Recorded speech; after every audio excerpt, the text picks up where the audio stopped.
They told you that studying hard is the only way to become smart. That success belongs to those who read more, memorize more, and score higher. But what if I tell you, some of the smartest people I've ever met never really studied that much. They were curious, they were alive, and they were brave enough to learn from life itself. Today, I want to talk about something that's probably sitting quietly in your mind.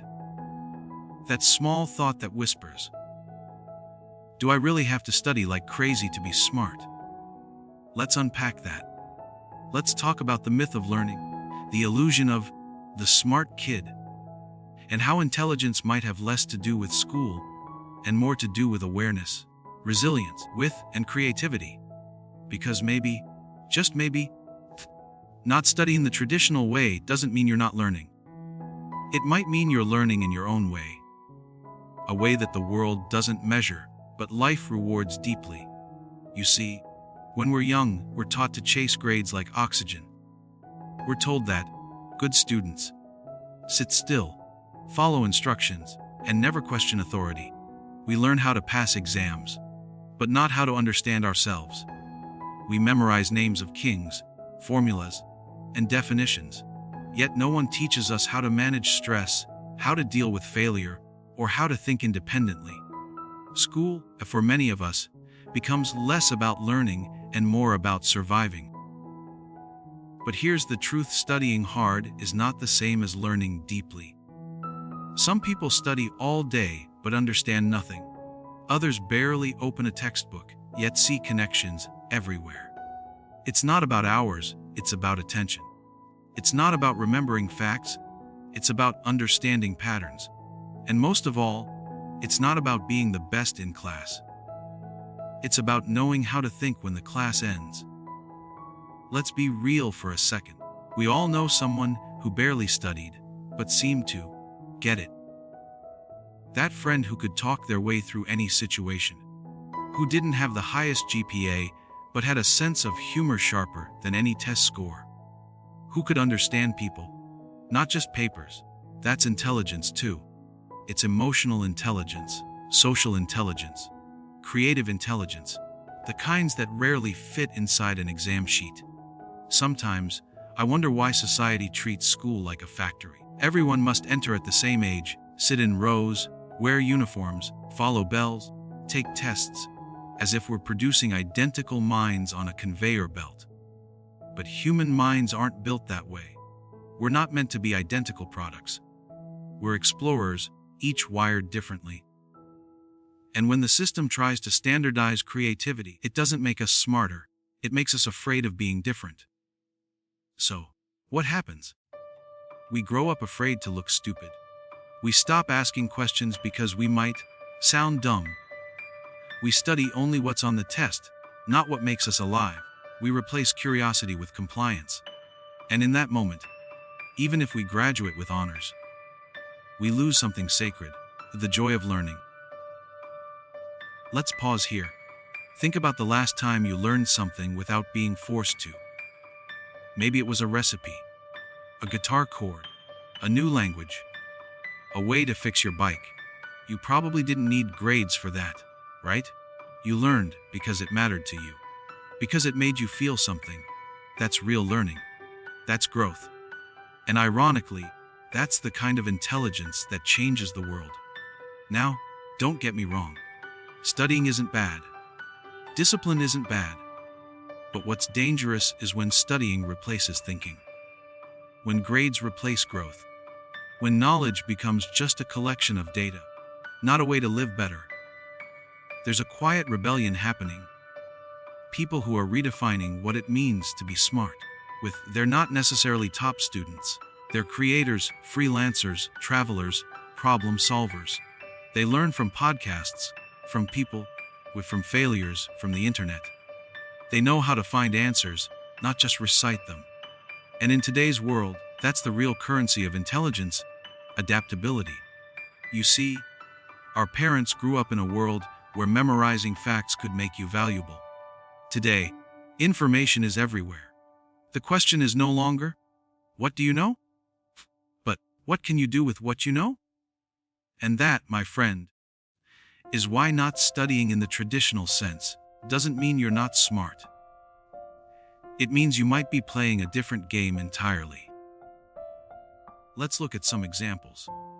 Steve Jobs dropped out of college. Einstein skipped classes and failed in school. Richard Branson never went to university. But they all shared something in common. They were obsessed learners. Einstein once said, "It's a miracle that curiosity survives formal education." And he's right. School, sometimes unintentionally, kills curiosity. Because curiosity is messy. It's chaotic. It doesn't fit in a grading system. But that's the beauty of it. The willingness to explore even when there's no reward waiting. Here's the irony. Some people study all day for an exam, then forget everything a week later. Others follow their curiosity, make mistakes, explore, and end up mastering skills that no test could measure. So who's really learning? Maybe being smart isn't about what you know, but how you respond when you don't know. It's the courage to say, "I don't understand this yet, but I'll figure it out." That's wisdom, and it's available to anyone, degree or not. Now, let's talk about something uncomfortable: the shame of not being a good student. Being compared, ranked, and told you're below average can quietly destroy self-belief.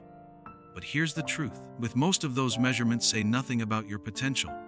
Because learning is not a race. It's a rhythm. Some learn fast. Some slow. Some sideways. The point isn't when you get it. It's that you never stop getting it. Let me tell you a story. A boy once failed math so badly that his teacher told him he'd never succeed. Years later, he started a small business repairing phones. He learned everything by himself through YouTube videos. Today, he runs a company that employs engineers who once laughed at him. That's not luck. That's intelligence, expressed differently. Sometimes, life is the best teacher because it gives you lessons before you're ready. It tests you first and teaches later. And if you pay attention, every heartbreak, every mistake, every failure becomes a classroom. Maybe not studying is not about being lazy. Maybe it's about studying differently. Studying people, patterns, emotions, reality. Because the most valuable lessons aren't written in textbooks. They're hidden in conversations, in silence, in trying and failing and trying again. You know what's funny? In school, we're punished for copying. In real life, we're rewarded for collaboration. In school, we're told to follow the rules. In real life, those who break the rules create the future. So the next time someone calls you a bad student, smile. You might just be a good learner in disguise. But remember, freedom without direction is chaos. The goal isn't to reject all structure. It's to create your own. You don't have to be anti-school. You just have to be pro-learning. Because when you study with love, not fear, you don't just become smart, you become wise. Sometimes people who don't study still end up being the most thoughtful voices in the room. They learn through heartbreaks, responsibilities, travel, loneliness, mistakes. That's called emotional literacy, and it's rare. Learning is not a competition, it's a conversation with life. Every day, life asks questions. Are you paying attention? Intelligence is not about knowing everything. It's about staying curious, even when you know nothing. So don't feel guilty if you learn differently. You're not broken. The system is limited. When you fall and get back up, that's learning. Learn with wonder, not fear, because studying may give you answers. But curiosity will give you life. And maybe that's the real definition of being smart without studying.